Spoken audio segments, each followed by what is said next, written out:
নমস্কাৰ বন্ধুসকল, মই নিতুল চিৰকা বিশেষ অসমীয়া ভাৱে খুজলৈ সকলোকে আদৰণি জনাইছোঁ। ভিডিঅ'টি স্কিপ নকৰাকৈ চাই থাকক। আহক ভিডিঅ'টিলৈ আমি আগবাঢ়ো হওক। আজিৰ প্ৰশ্ন আদি পুস্তক ৩ আৰু ৪ অধ্যায়ৰ পৰা লোৱা হৈছে।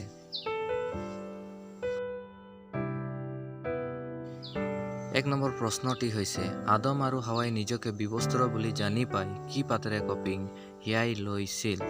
যদি উত্তৰটো জানে তেন্তে আপোনালোকে কমেণ্ট কৰি জনাবচোন, যদি শুদ্ধ উত্তৰটো যদি আপোনালোকে জানে।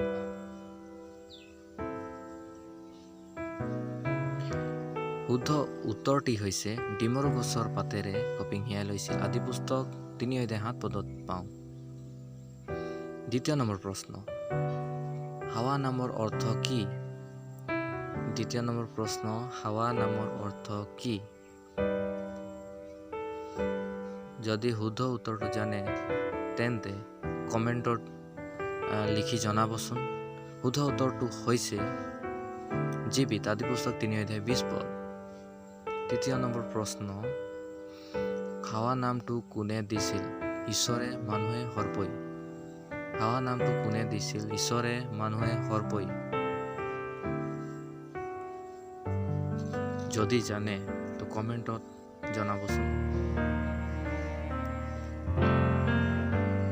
শুদ্ধ উত্তৰটো হৈছে মানুহে দিছিল। আদি পুস্তক ৩ অধ্যায় ২০ পদত পঢ়িবলৈ পাওঁ। ৪ নম্বৰ প্ৰশ্ন, পৃথিৱীত প্ৰথম জন্মগ্ৰহণ কৰা ব্যক্তিজন কোন? পৃথিৱীত প্ৰথম জন্মগ্ৰহণ কৰা ব্যক্তিজন কোন বাইবেল অনুযায়ী? যদি উত্তৰটো জানে তেন্তে কমেণ্টত লিখি জনাব। শুদ্ধ উত্তৰটো হৈছে কইন। শুদ্ধ উত্তৰটো হৈছে কইন। আদি পুস্তক ৪ অধ্যায় ১ পদত আমি পঢ়িবলৈ পাওঁ, তেওঁ মানুহ হিচাপে প্ৰথম জন্মগ্ৰহণ কৰিছিল।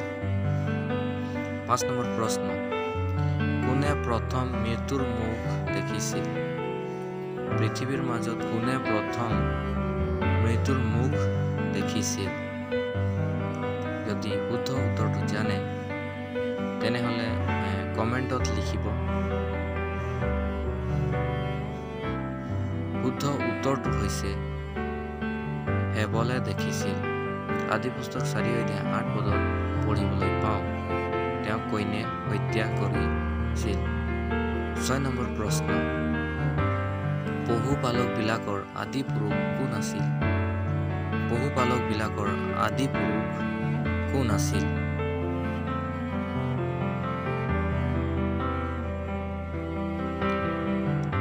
যদি শুদ্ধ উত্তৰটো জানে তেন্তে কমেণ্ট কৰি জনাব।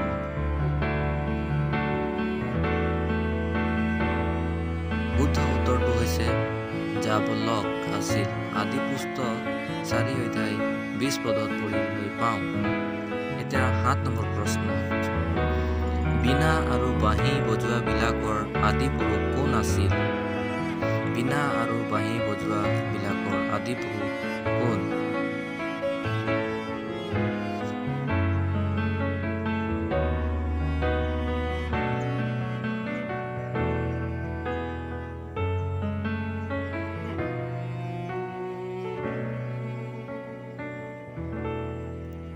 শুদ্ধ উত্তৰটো হৈছে আদাৰ সন্তান যুগল। আদি পুস্তক ৪ অধ্যায় ২১ পদত আমি পঢ়িবলৈ পাওঁ। ৮ নম্বৰ প্ৰশ্ন, আদমৰ তৃতীয় সন্তানটোৰ নাম কি আছিল? আদমৰ তৃতীয় সন্তানটোৰ নাম কি?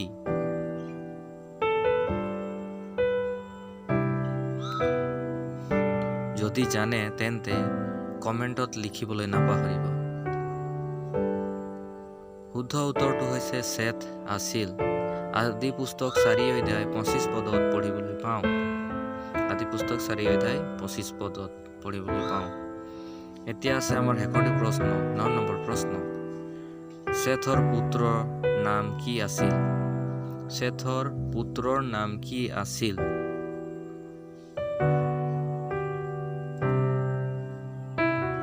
যদি জানে তেন্তে কমেণ্টত লিখিবলৈ নাপাহৰে যেন। শুদ্ধ উত্তৰটো হৈছে ইনুছ আছিল। আদি পুস্তক 4 অধ্যায় 24 পদত পঢ়িবলৈ পোৱা যায়।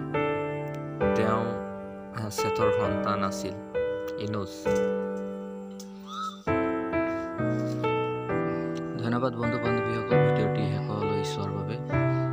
ঈশ্বৰে সকলোকে আশীৰ্বাদ কৰক আৰু এনেদৰে ভিডিঅ' পাই থাকিবলৈ আপোনালোকে চেনেলটো ছাবস্ক্ৰাইব কৰি বেল আইকন প্ৰেছ কৰি অলত যাতে আপোনালোকে প্ৰেছ কৰি দিব, যাতে যেতিয়া মোৰ ভিডিঅ'বিলাক মই যেতিয়া আপলোড কৰিম যাতে আপোনালোকৰ তাত যাতে আগতে যাতে যাব তাৰ কাৰণে আপোনালোকে চেনেলটো ছাবস্ক্ৰাইব কৰিব নাপাহৰে যেন।